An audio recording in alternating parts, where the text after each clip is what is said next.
You are tuned into On the Case, presented by the Law and Crime Network. My name is Chris Stewart. Hello, everyone. Thank you for staying updated on this investigation with our team. This coverage is made possible by our fantastic partners at Morgan & Morgan. There is a reason On the Case has become a premier destination for true crime content on YouTube. That same reason explains why Morgan & Morgan is the largest personal injury firm in the United States. For over 35 years, they have battled for everyday people and have won back more than $30 billion for their clients. Their history of success speaks for itself, boasting over 1,000 attorneys working out of 100 offices across the country. Retaining Morgan & Morgan is comparable to enlisting a military force to fight your war. They are a squad that battles fiercely to ensure clients receive the payout they are owed. Not every law firm operates the same way. Choosing the wrong representation means you could lose before you even begin. In the event you get hurt, you should look into Morgan & Morgan since their services are free unless they win your case. To get more details, you can visit forthepeople.com/OTC. Feel free to hit the link down below or scan the QR code displayed on your monitor. Throughout this investigation, there are specific times, and maybe you agree, where it seems like detectives are on the verge of a breakthrough. It feels as though the resolution everyone desperately wants for the Guthrie family might finally be on the horizon. Yet there are other times when new details emerge that make you fear police still have a long road ahead. Just today, the FBI revealed they have taken in almost 20,000 leads since Nancy Guthrie vanished on February 1st. During a conversation with NBC News, the Pima County Sheriff noted that combined with the FBI, they have collected approximately 50,000 tips total. That represents a massive amount of data to sift through. We are also getting word from the individual who was held during a raid on his home about 7 days ago. This is the same guy who got stopped by police in traffic near a Culver's restaurant in Tucson. He was not formally arrested. Instead, they detained him for questioning before letting him go. However, this 37-year-old male is now issuing a public comment via his lawyer. Authorities detained him while executing two separate federal search warrants. The first occurred during that vehicle stop while he was driving a Range Rover, and the second happened at the residence he shares with his 77-year-old mother. The address linked to this individual belongs to a property valued at approximately $1 million. It sits in an upscale community roughly 2 miles away from where Nancy Guthrie lived. A legal group in Arizona provided a statement to 12 News in Phoenix naming their client as Luke Daly. The firm confirmed that Luke Daly was indeed the target of two search warrants executed on February 13th, 2026. Officers detained both Mr. Daly and his mother while they carried out the search of the premises. However, neither Mr. Daly nor his mom was placed under arrest. Mr. Daly possesses no connection at all to Nancy Guthrie and holds no knowledge regarding her abduction. Just like the rest of the Tucson area, both Mr. Daly and his mom hope that Nancy is brought back to her loved ones safely. To recap, the man was held briefly and then let go. This occurred on the evening of the 13th when a SWAT unit entered his residence. Pima County Sheriff Chris Nanos recently issued a release ruling out the Guthrie family's involvement, although the FBI refuses to confirm that, and he also cleared the family spouses.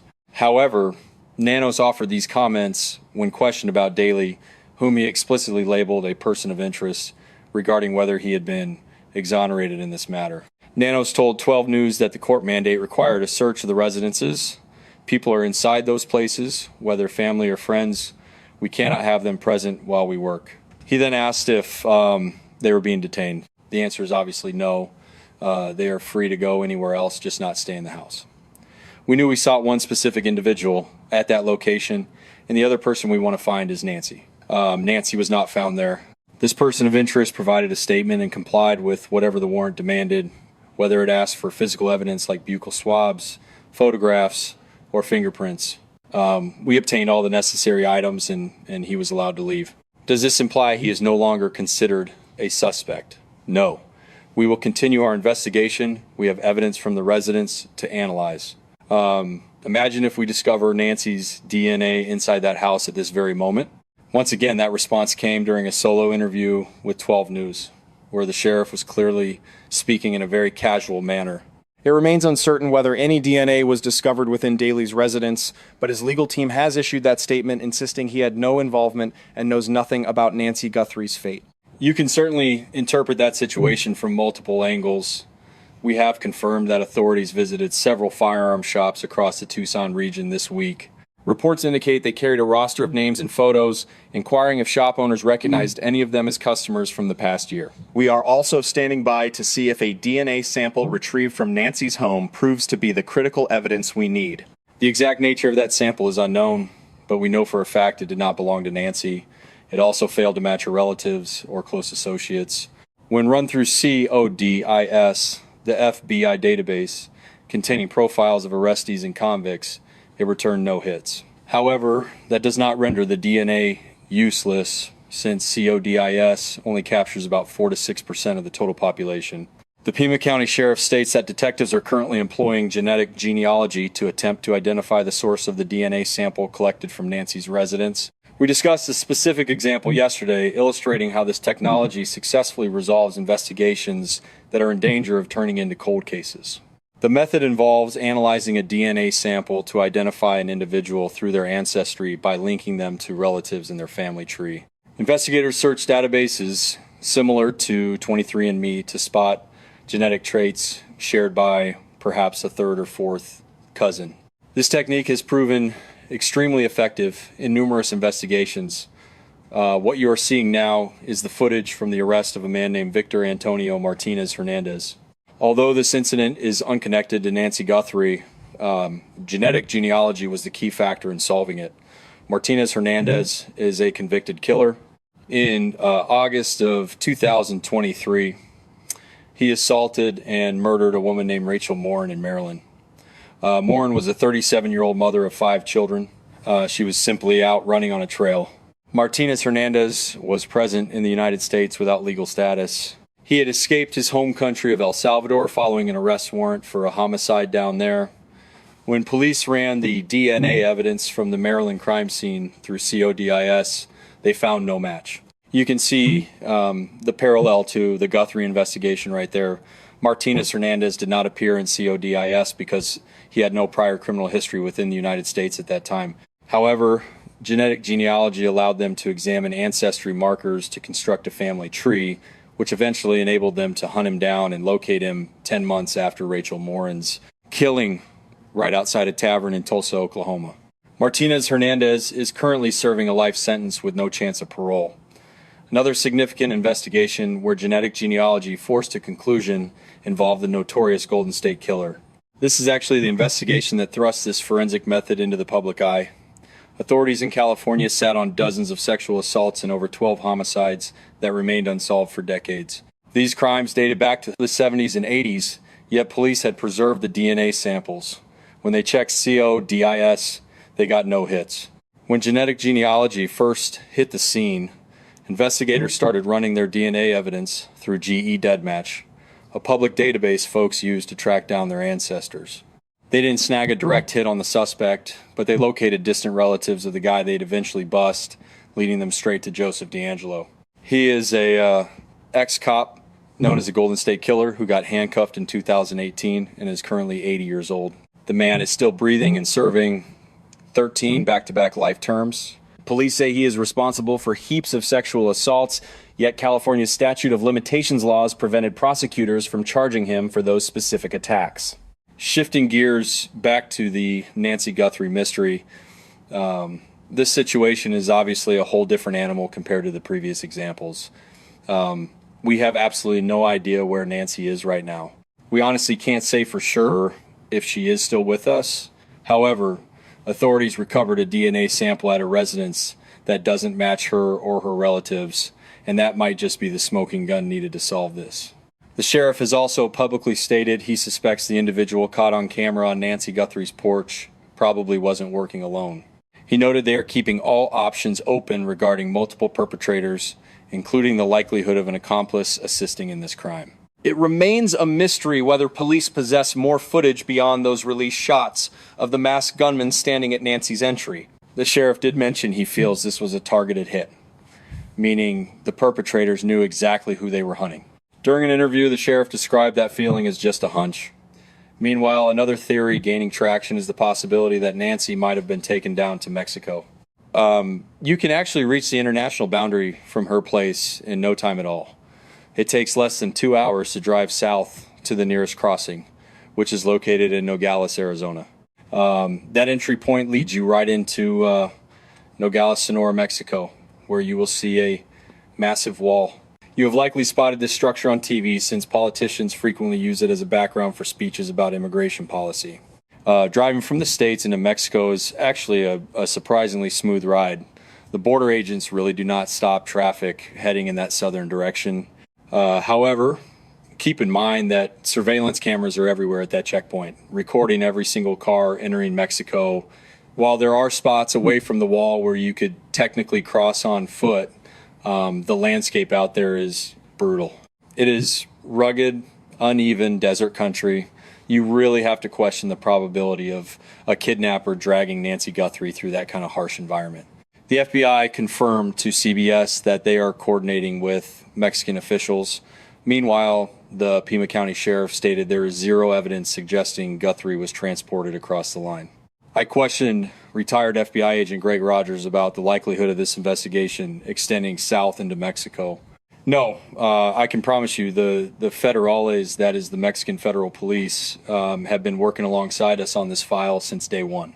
I mean, they were on it instantly because Tucson is so close to the boundary. And as you mentioned, driving into Nogales is a breeze. But you have the cameras to deal with. Also, based on my years working cartel investigations, I can guarantee the Mexican federal police maintain very tight lines of communication with the cartels.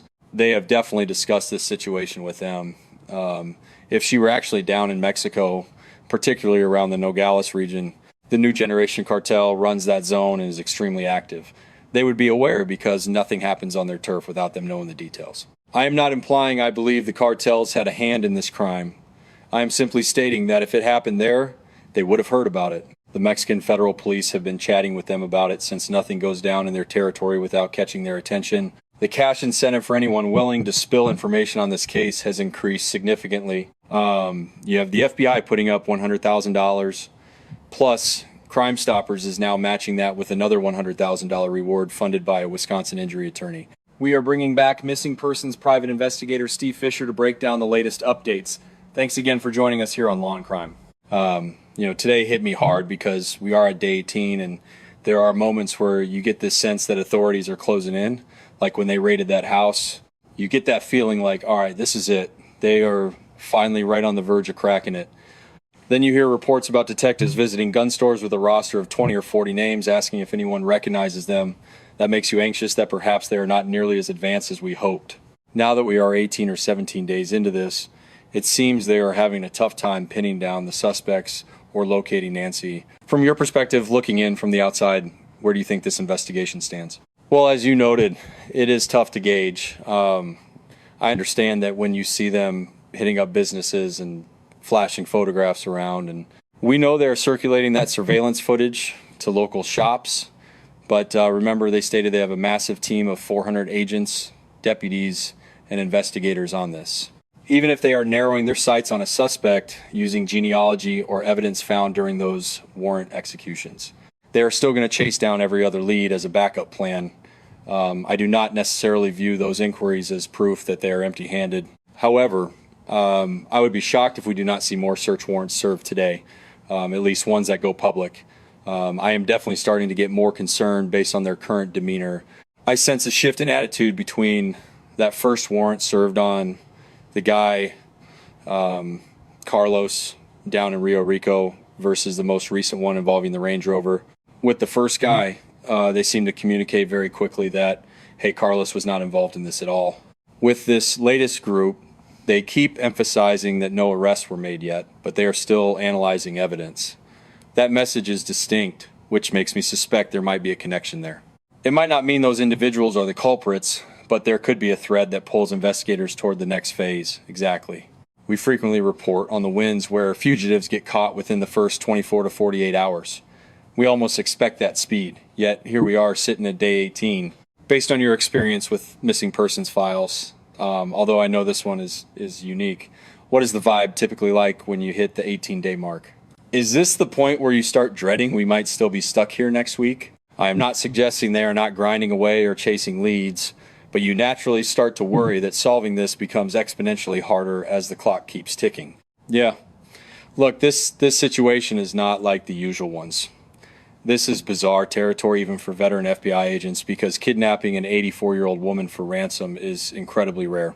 However, I have worked on major investigations that dragged on for a while, such as the Keely Rodney mystery or the Riley Strain case in Nashville. There were others too. You eventually hit this wall of fatigue where the public starts throwing out wild theories, which is understandable. And law, just because the police go radio silent doesn't mean the investigation has hit a wall, even if it feels that way when things get quiet and everyone starts panicking. Look at Keely's situation. We went 3 weeks with absolute silence, thinking the trail was cold, and then suddenly the case broke wide open. If the FBI were truly stuck without leads, they'd be holding more briefings and asking the public for help rather than keeping everything under wraps. My gut says they're processing something solid behind the scenes, be it genetic markers, lab results, witness accounts, or unseen security footage. The fact that they aren't constantly on TV begging for tips suggests they're busy building a case rather than grasping for straws. The Bureau is notoriously strategic about information flow. They only drop details when it serves the investigation, often staying mute otherwise. As for the sheriff, he's been sticking to solo sit-downs, which might just be his preferred way of handling the media spotlight. He's admitted he hates the chaotic scrum of press briefings where reporters are shouting over each other, so that tracks. Steve, I caught your tweets regarding that note from Adult Protective Services, and it seems the internet is buzzing about that detail too. In that clip from Brian Enton at News Nation, you can clearly spot a business card on Nancy Guthrie's porch after the crime scene tape came down and reporters got close. What's your take on that card being there, specifically regarding when it showed up? It's a crucial clue that deserves way more attention than it's currently getting. While Brian was filming the bloodstains, which makes sense, I zoomed in and saw that card wedged in the door frame from the Arizona Department of Economic Security's Protective Division. Those agents usually only show up to check on claims of seniors being abused, financially exploited, or neglected. Clearly, a complaint was filed that prompted a welfare check, and when no one came to the door, the investigator left their contact info. I flagged this on social media over a week ago, and while it sparked some initial debate, the conversation fizzled out pretty quickly. Someone finally pressed the sheriff on it recently, but he waved it away, claiming a neighbor called APS just because she was missing. That explanation doesn't add up for me, considering she was reported missing around midday on a Sunday. The sheriff himself admitted that as soon as they saw the blood, they knew they were dealing with something far darker than a standard disappearance. He even mentioned showing up personally on Sunday, a rare move, and calling in the homicide unit immediately. If it was an active crime scene with cops present, why would a neighbor bother calling a closed agency like APS to file a report? Even assuming they did call, the sheriff claims the APS agent dropped that card off the very same Sunday. Why would police allow a civilian to walk through a bloody crime scene and touch the door near the Ring camera just to leave a business card? I've actually reached out to the director at the Department of Economic Security about this, so they have my inquiry sitting in their inbox. Tracking shows they've opened my email 14 times without replying, so I'm hoping journalists will start asking questions, even if they can't release specific case files. We need to establish if that card was there beforehand, or if an investigator contaminated the scene, potentially introducing foreign DNA. It demands investigation because someone felt the need to report a problem. Was she being scammed or financially abused? Was a caregiver taking advantage of her, or was she lending cash to the wrong people? That motive could be the key to solving this. It's definitely a curious detail that's sparking debate. Despite the sheriff minimizing it, it either points to scene contamination or a deeper issue. According to the authorities, the family and their partners have been completely ruled out as suspects. The sheriff said they really grilled them, seized vehicles, searched phones, the whole 9 yards, and found absolutely nothing. You have to ask yourself if this APS detail will end up being the smoking gun when we look back at this case. Great catch spotting it. I also noticed your post regarding that signal sniffing tech they're using to locate her pacemaker. I'm not a cardiologist, but I know the device uncouples from the phone, and while this scanner is supposedly useful, the explanation makes it sound a bit limited. It's likely a solid tool, but it doesn't sound like a magic wand that instantly pings a medical device from an airplane. You're right, it isn't magic, though it is an excellent piece of gear that's becoming standard in rescue ops. Typically, we deploy it in the wilderness after clearing out ground teams so their phones don't jam the signal while a drone scans from above. We're mostly hunting for faint cell signals. Even when a phone is too dead to make a call, it still emits a weak ping for a while. That's primarily what we are scanning for.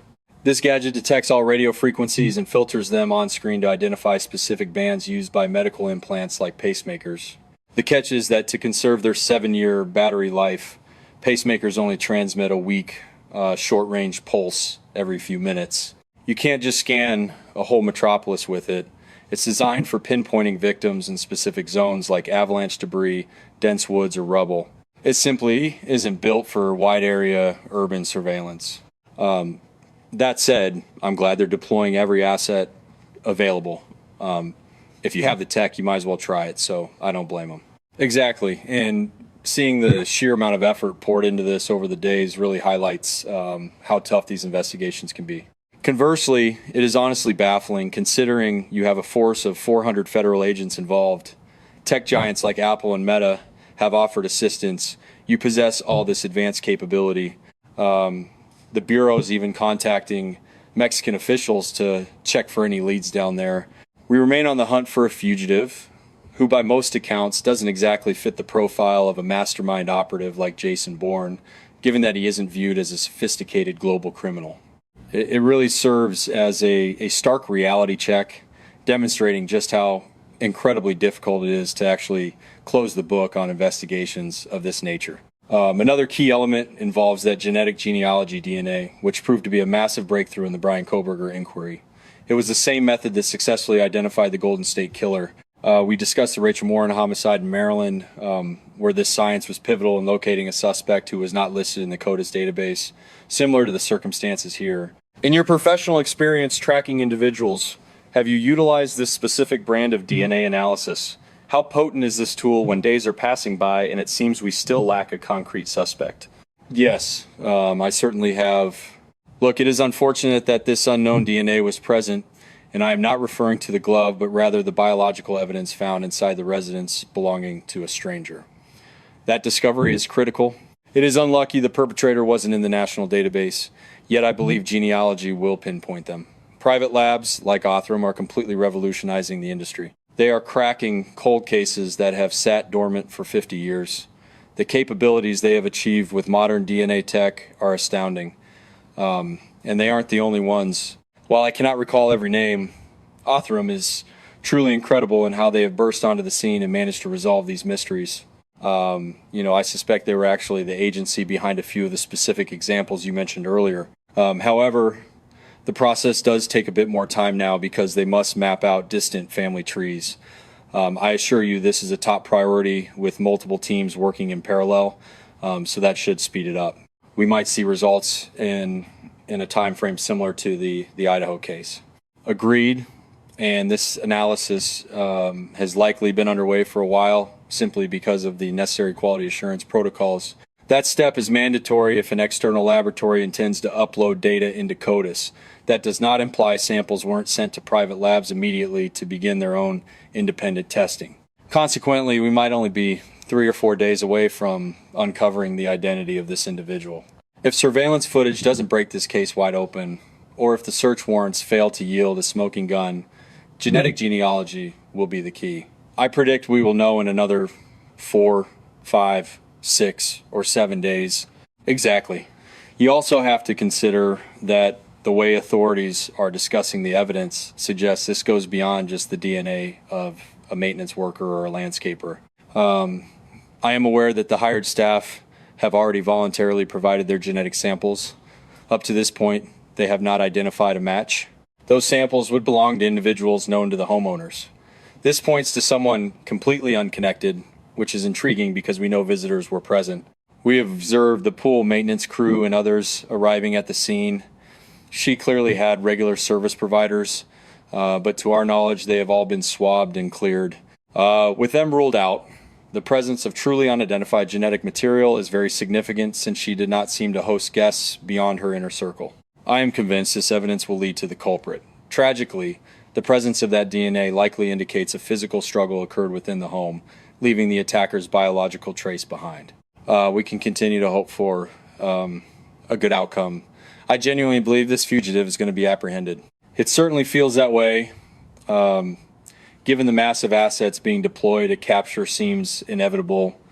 In these situations, the public likely knows less than 5% of what the authorities have gathered. The FBI is notoriously secretive. Every time I've interacted with the Bureau, they make it clear, we accept your intelligence, but we will not reciprocate with updates.